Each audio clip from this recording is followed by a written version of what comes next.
Meeting to order, and I'll ask Director Sheets if she would lead us in the Pledge of Allegiance, please.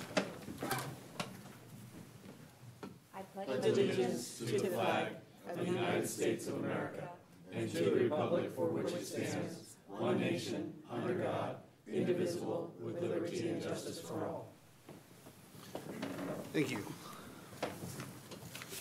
The open session meeting is videotaped for cablecast on Metro Cable 14, replay on Saturday, January 28, 2017 at 12 noon, and Sunday, January 29, 2017 at 2 p.m. on Channel 14. Webcast at www.sacmetrocable.tv. The open session meetings are also available for viewing on the district website at www.metrofire.ca.gov. We have a change in our agenda today. The closed session item that was on page 3 has been taken off of the agenda and will be put back on at some future date.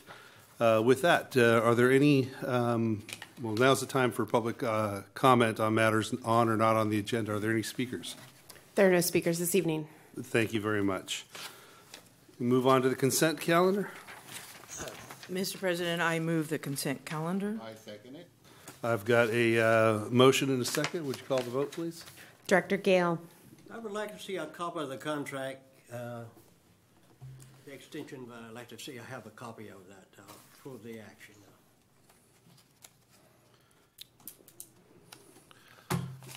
Which contract? The Chiefs? The one that's stated in item 4. It's page 11 on your materials. Okay, is it Yes. complete? I didn't see it yet. Okay. Thank you, Chief.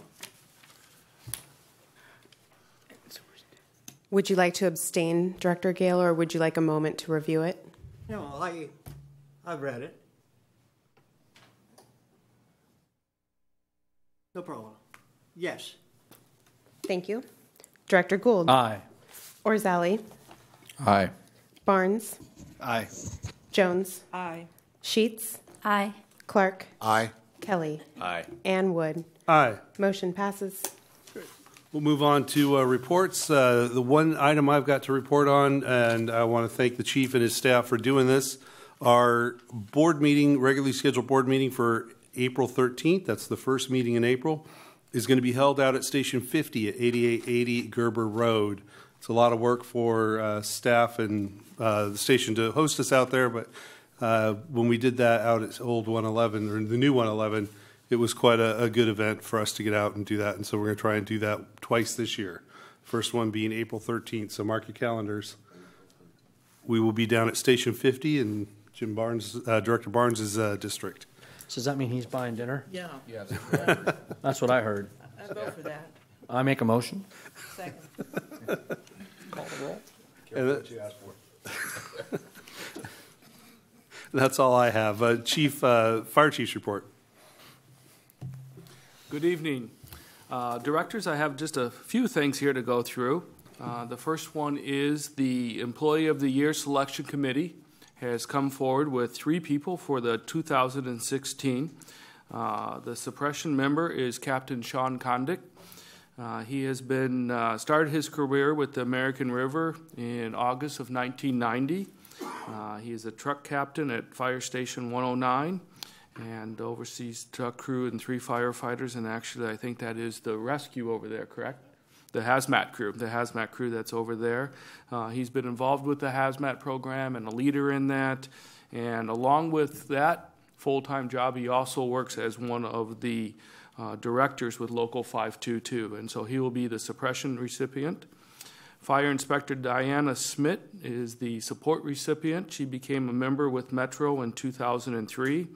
She is currently assigned to the Citrus Heights area, attends the planning meetings over there, new construction, the permit in that area, and really has served as a strong member as the fire inspector with the CRRD and with the group over there underneath Chief Casantini. And for the reserve firefighter, Dennis Berry. Dennis, I see a lot of people shaking their head. Dennis has been involved with the district through Rio Linda area since October of 1981. So a number of years. He became a reserve captain in the 1990. and really has been with the district since the very beginning, and Dennis has just been known for going above and beyond. So in the near future here, we will have a luncheon for them and sit down, and then also as far as peer recognition, Assistant Chief Greg Casantini was on the list, Supervising Inspector Mike Hambrick. I think I saw Kevin somewhere. There he is right there. Kevin Summers and the work that he has done. And then on the help desk, DeJuan Thomas was also one of the peer recognition folks. And like I said, we'll have a luncheon, invite you folks to the luncheon here in the near future. For myself, still just doing a lot of meetings. Spent this last week or so. Myself and Chief Hine have met with the state EMS director and his chief deputy and talked about the future of EMS and a lot about transportation and certification of our medics. And then yesterday we spent the morning with the county EMS director and his EMS administrator, again, talking a lot about what we do each and every day, what is the future of EMS delivery, what their position is on some of our challenges of wall times that we have, and some of our challenges with mental health, and kind of throughout the area here is what do they see as a vision and how can we work together.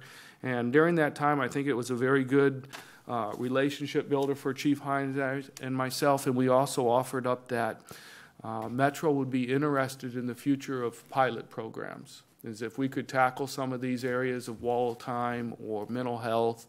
Alternative destination for transportation is that Metro would like to be one of the leaders in that area, and if there was a pilot or something that we were able to do, we'd like to be able to work that in also. Last week, we had one of our first, and I know 522 is here tonight, but we had a really good labor management meeting, and I would call it a collaboration meeting. Really not to talk about not to talk about the contract, but really to talk about where we are in our labor management and how we work together. We did spend a couple of hours together. In the first hour that we were there, we went through and really focused on what we would call kind of our key success to labor, and that everybody's on the same page.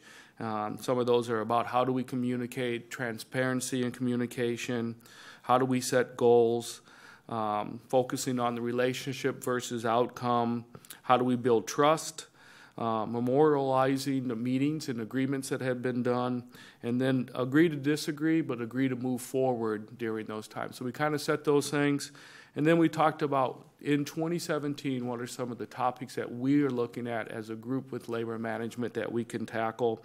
So we talked about some stuff about recruitment, retention, talked a little bit about the promotional process, some operations, and then a really big focus on safety and health. How do we take care of our members, not only maybe when they get hurt, but how can we do things that are proactive and then look at their mental health. So that was, I thought, a very positive meeting that we had. A few of the things coming up, we have a Guns N' Hoses football game. I think that will be announced here soon. I did attend my second crab feed, so now I'm starting to get it under my belt on what I'm supposed to do and not do. We have been doing some AC interviews, and we've also started a new Fire Academy. Fire Academy 17-1 started on Monday with 15 new recruits, and the command staff went down and welcomed them to the department or to the district. Another save the date coming up, which is very important, is the firefighter Fill the Boot for Burns. And if you can, there's a chief challenge on the 11th of February from 9 to 10.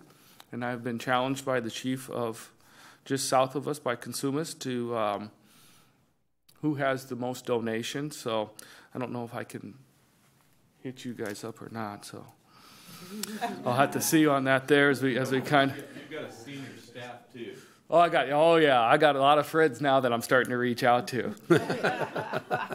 So that's coming up. That will go on actually from the 9th through the 12th, and they're going to have it right at Sunrise in Greenback at the Surprise Mall right there. And this truly is for the Burn Foundation, one of their key fundraisers. And they have definitely gone above and beyond.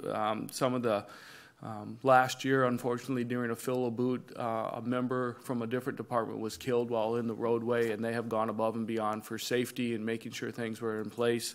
And again, what a great opportunity for us and the connection we have with the Byrne Foundation. 2 appointments effective on February 8th with the retirement of Chief Taylor. We'll have Deputy Chief Brian Shannon will be promoted, and he will be in charge of support services.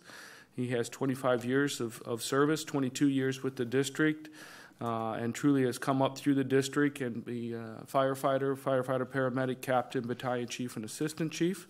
And also here with us tonight is Chief Greg Casantini, and he will be promoted on the same day. And he will be taking the administrative position. And something that I learned is that they have both 25 years, and Greg also has been with the district for 22 years, plus a little maybe. And the same thing, has progressed through the ranks, and I really look forward to that, along with Chief Bridge, of being what I would call the executive staff. And for stability for the next 2 probably years or more, is that us as a group are together and that we really are able to kind of focus on where we want to be as we move forward. We had one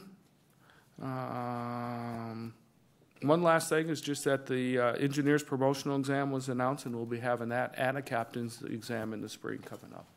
That ends my report, unless you have any questions. Any questions for the chief? Thank you.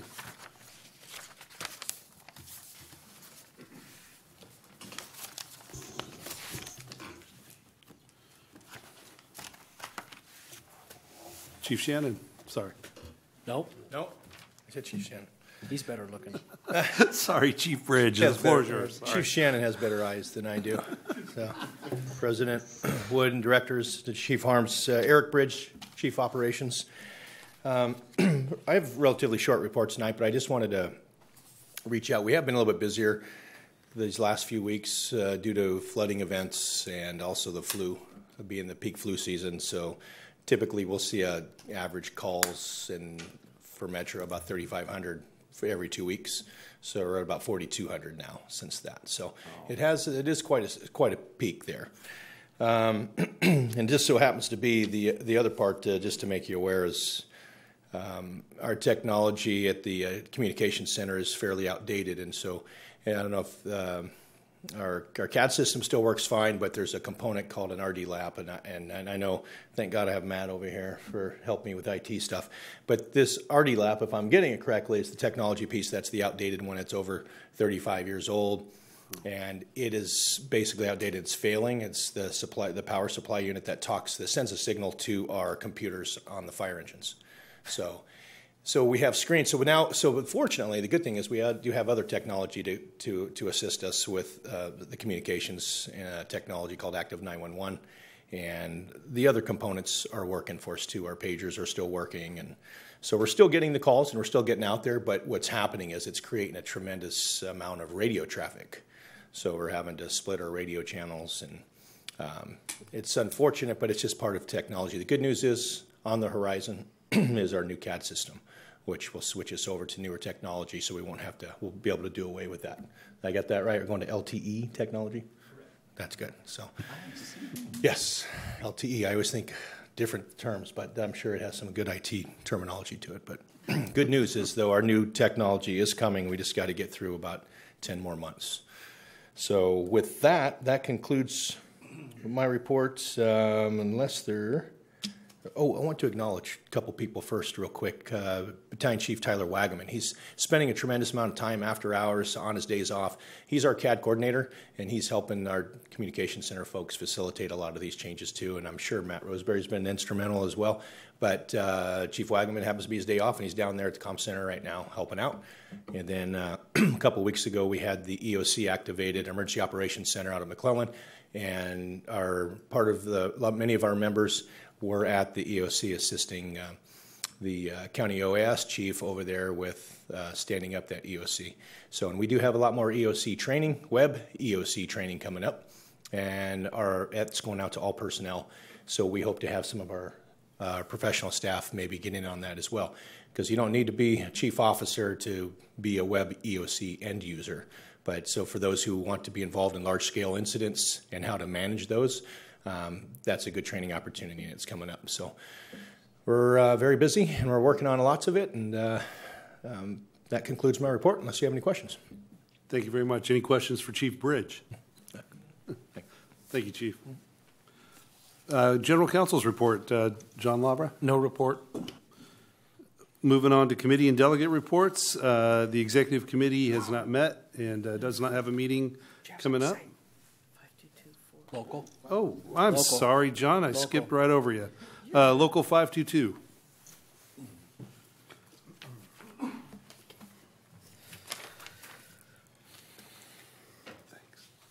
Good evening, President Wood, Board of Directors, Chief Harms, and staff. I only got a couple things tonight. One of the things I would like to do is respond to the recent B article, if I may. I'll read something that we kind of prepared. In response to the recent Sacramento Bee article, that I would sure be nice that if the Bee would report all the facts and not just ones that benefit the article. The Bee stated that the district will have a 26% jump in costs compared to 10 years ago. This is true. The majority of the cost is due to the cost of medical insurance, medical costs that, I remind you, the federal government has contributed to by adoption of Obamacare. The cost increases were also due to the investments that PERS made, which did not yield the return they had planned. What was also missed from the article was the fact that employees gave back over $26 million on a go-forward basis. The employees also contributed 50% of their retirement 2 years before they were required to do so. To assist the district in keeping fire stations open and reduce its $45 to $50 million deficit. This is in conjunction with the PEPRA employees who are required to contribute 50% of the requirement, regardless of the amount of the increased retirement cost. Now over 70% of the district employees fall under the PEPRA retirement system. There are other agencies in the region that have comparable retirements that either meet or exceed the current district benefit package. The reason the district closed the 4th station was due in part to the housing market crash and the recession that followed. The district had, prior to any station closures, conducted a study in regards to station coverage. The study revealed that several stations had overlapping coverage. Only those stations identified in the study were closed permanently, with a few other stations relocated to better serve the public. The district and the men and women I represent have, on a continual basis, identified any and all areas that costs can be reduced in an effort to better serve the public, which we continue to do so today. I wanted Chief Harms basically hit on most of the other stuff that I was going to hit on the football game that's coming up. But we had a great labor management meeting, as he expressed, but we also were able to finalize the MOU language, which I think you guys are going to review tonight. Things are moving forward. I'm very optimistic that things will be going in a better direction for the labor and management. So with that, I'll take any questions. Any questions for Mr. Barksdale? You just read a letter. That's correct. And who are you attributing the letter to? You use the word I. Is it from you or is it from the president? It's from the local. From the local? Yes, correct. Okay. I just wanted to make sure that that's known, it's more. We just found it was ironic that we have so much influence that we influence the economics of the Tahoe region. And I don't know how they tied it back to Sac Metro Fire. Right. But I guess we're doing a great job. So thank you. Good night. Thank you very much, John. I have a question. Yes, sir. You said that we had an article where it was yellow journalism and they didn't stick to the facts. What was the particulars that you differed on and it could be corrected or what have you? Well, some of the facts that they presented were true, although it was only half the facts. And the employee and pension costs continue to go up, but it's not the men and women that work here. It's the medical industry and the expenses of all that, and whatever the federal government decides to do or not do when it comes to medical coverage. Were you able to talk to the editor in your retort to their? Not yet. No, it's very difficult to do that. kind of practice yellow journalism quite often, Right. so don't feel bad. Okay. Okay. Thank you, sir. Any other comments for Mr. Barksdale? Thank you very much. All right, we'll move back into the committee and delegate reports. Executive committee has not met and will not meet, or is not scheduled to meet at any time in the near future. Communication Center JPA, Chief Bridge. Yeah, the Communication Center JPA has not met since our last board meeting we had. And our next Com Center meeting will be here on Tuesday, January 31st at 9 o'clock. Thank you very much. Any comments for Chief Bridge on the Com Center? Moving on to the California Fire and Rescue Training JPA, Director Kelly. Yes, the JPA has no meetings scheduled, and I'm looking forward to seeing an email, find out when we will meet again. Thank you. Thank you. Moving forward, Director Kelly, this one's also with you, the Finance and Audit Committee. The Finance and Audit Committee met this evening. There was a tenuous discussion about who would serve as chair. But after a while, we came into agreement, and I will serve as the chair. Director Sheets will serve as vice chair, and Director Rosali will serve as secretary. Our next meeting will be in February 23rd, and Director Sheets will have her opportunity to chair her first meeting at Metro Fire. Outstanding. Just an observation, we narrowly averted a duel. For secretary. Any comments or questions for Director Kelly on the Finance and Audit Committee? Moving on to Director Gold, Policy Committee. Policy Committee hasn't met nearly a year. No, I don't know if it's been pretty close. But I expect on our meeting on February 9th, same day as Fill the Boot, we will have a full agenda of many policies that need to be rewritten and edited. I don't know that to be fact, but I'm hoping. And I don't even know who's on my committee, Mr. Chair, so I'm sure you'll enlighten me on that at some point. We can do that. Excellent. Thank you. Yeah, is it going to be a surprise? Thank you very much, Director. Moving on to Director, board members' questions and comments. I'll start to the right with Director Gale. I'll pass. Moving to his left, Director Gould. I'll pass. Director Rosali. I'll pass. Oh, yes. Let's go all the way to the left, Director Kelly. Yes, I'd like to say that it was nice to hear the report from Local 522 rebuking the Bee's editorial on the district's affairs, and I thank Local 522 for initiating discussions with the chief and his executive group, and I look forward to the group working well together into the future. Thank you very much, Director. Director Clark. I have nothing to add, Mr. Chairman. Director Sheets. I have just a couple of things. I wanted to congratulate Chief Shannon and Chief Castantini on your promotion. But I also wanted to take a moment to speak about the Tracy Fire Captain, hopefully I pronounce it correctly, Captain Havicus, who unfortunately died unexpectedly January 19th. He was 41 years old. He's survived by his wife and 4 children. So I want to send out my prayers to their family and his fire family. And also thank Engine 105 for attending and representing Metro Fire, and to Captain Cole and Engineer Summers, who assisted in arranging this. Thank you very much, Director. Director Jones. Thank you. Thank you. Director Sheets, thank you very much for that. Maybe we can have a minute of silence at the close of the meeting for Yes.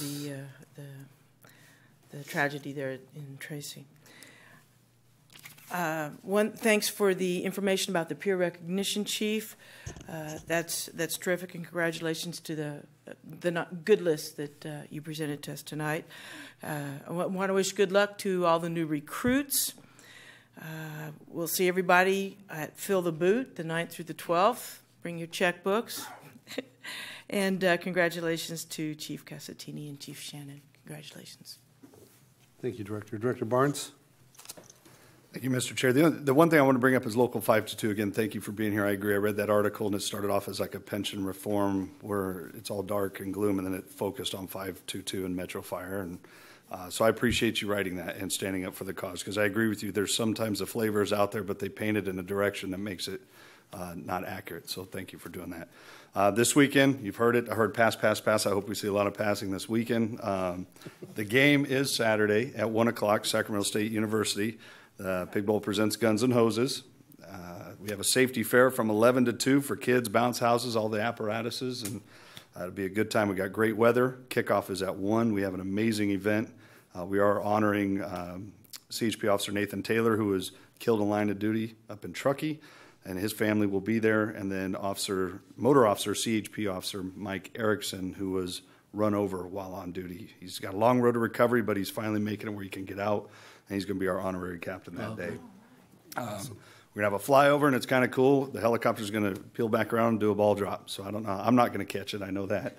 I'm going to get out of the way.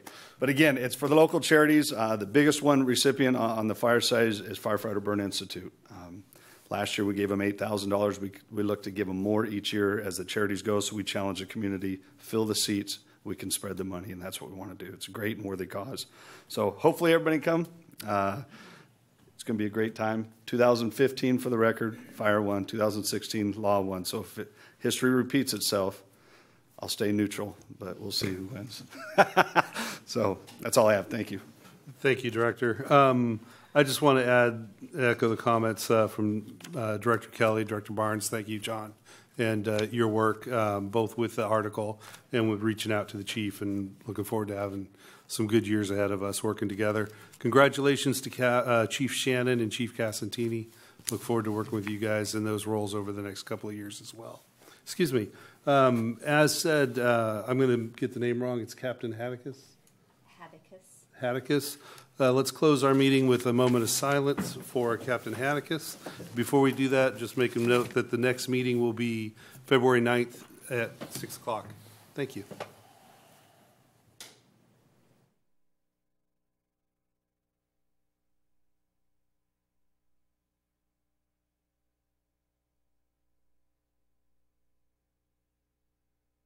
Thank you. Thank you, Mr. President. You